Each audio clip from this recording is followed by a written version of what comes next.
So yun mga sir, nandito na po tayo sa memory.ph dito sa May QC, kung saan ay bibili natin ng mga accessories na kakailangan natin para sa ating GoPro, para sa ating pag-vlog. Tara, pasok tayo mga sir. Samahan niyo po ako sa loob. Magandang gabi po ma'am. Yes sir. Ma'am, may bibili lang po sana ako na accessories para sa GoPro ko po ma'am.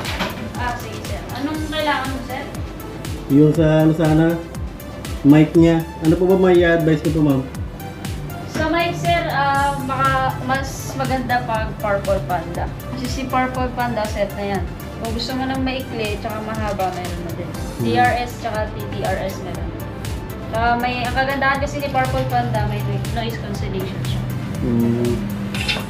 Magkano naman po yan ma'am? Nasa 3.3 po. Okay. Mas mura po po sa inyo kasi sa iba? Oo naman sir. Tsaka naka 3 months warranty din to. 1 week replacement tsaka 2 months warranty. Sorry. Ito siya sir. Ayan ma'am, bala ko rin po sana bumili ng strap na para po sa helmet. Ano po tawag doon? Strap, telesin po. Telesin strap.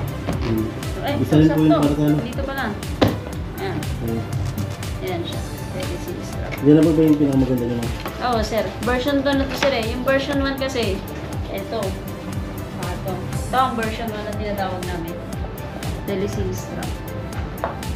Kagandahan kasi ni version 2 sir, mas makapal na yung goma niya. Kaya mas kapit na kapit sa may helmet. Ito yung style. Ito yung version 2 namin, mas makapal. Magkano naman po yan ma'am? Nasa 550 po. Wala bang discount? Pwede yan sir. Pag-usapan natin. Thank you po. Yeah. Bari yan lang po muna sa ngayon. Okay sir. Kasi yan ang kaya ng budget. Ganun talaga sir. Mas maganda po, unti-unti. So ito po yung napili natin. Purple Panda daw po na mic. At ang telesin na ano tawag dito ma'am? Chin mount. Chin mount strap. Yan. Strap mount. Yan. Mag-ubay na tayo. Bye na tayo.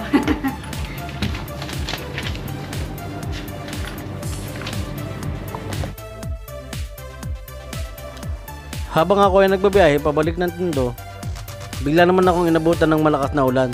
Kaya naman, kailangan ko munang sumilong at magpatila ng ulan.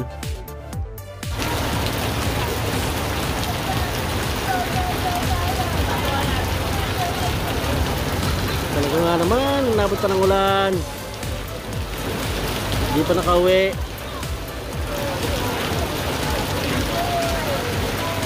Nabot pa ng ulan sa Blooming Treat. So yun mga sir, nandito na po ako sa bahay at nakauwi na rin po ako sa wakas. Dahil sa lakas ng ulan napahinto ako sa Blooming Treat. Huwag lang mabasa itong binili natin na accessories ng GoPro sa QC, sa memory.ph. So samahan niyo po ako mamaya para i-unbox itong nabili ko. So yun mga sir, umpisa na po natin ang pag-unboxing. Quick unboxing lang po ang gagawin natin.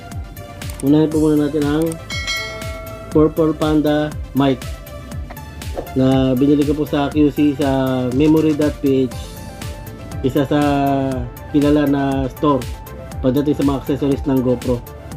Kung sa maganda na quality ay mura pa sa kanila compare sa iba. So umpisa na po natin mga sir. Siyempre may mga manual kit gaya ng GoPro,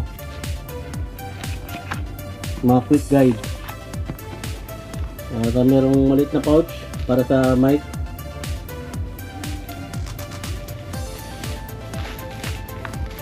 Meron siyang connector o wire. Ganon din, connector at wire. Pero ito yata mas mahaba. Mas mahaba to compare sa dito. Ito po ay ilalagay sa GoPro. Isasasak po natin dito kasi ito po ang pinaka mic nya. So dalawang wire, isang mahaba at isang maikli. Isang wire na naman po ulit at isang tinatawag nila na dead cat. Ilabas natin para makita na nila. Yan po, ang dead cat na tinatawag. Para mawala daw yung mga ugong-ugong pagka nagmo-motovlog. Ito po ang isa sa ginagamit ng mga motovlogger. Para sila ay makapag-vlog o makapag-motovlog ng maayos. Yan, ilalagay po natin yan dito. At mayroon din po silang spare na clip para po ilagay sa mga damit. Pagka gusto po nilang gamitin pag hindi po sila nag-motovlog. So, yan po ang mga laman ng Purple Panda mic. So, okay na po tayo dito. Dumako naman po tayo sa isang binili ko na motorcycle helmet bracket by Telesin na binili ko din sa memory.ph. Ito naman ay para sa helmet. So, yung tawag nila na chin mount strap.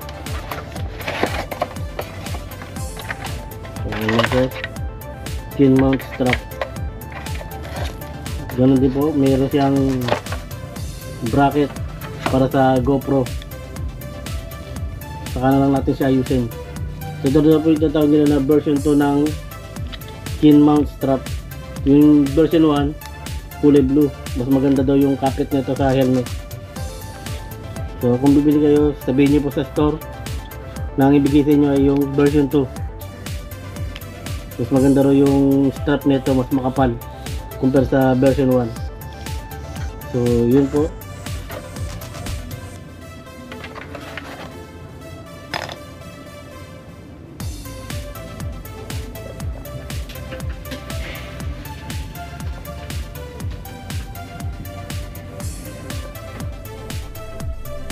So yun mga sir, dito ko na po tinatapos ang video na ito. Sana po ay nag-enjoy kayo sa panonood. At sana rin po ay nagustuhan nyo ang video na ito. At kung nagustuhan nyo po ang video na ito, huwag po kalimutan mag-like, share and subscribe at pakihit na rin ang notification bell para updated kayo sa mga video na aking i-upload. At muli po ako po si Winston at kayo po ngayon ay nanonood ng Winela TV. Maraming salamat po at God bless.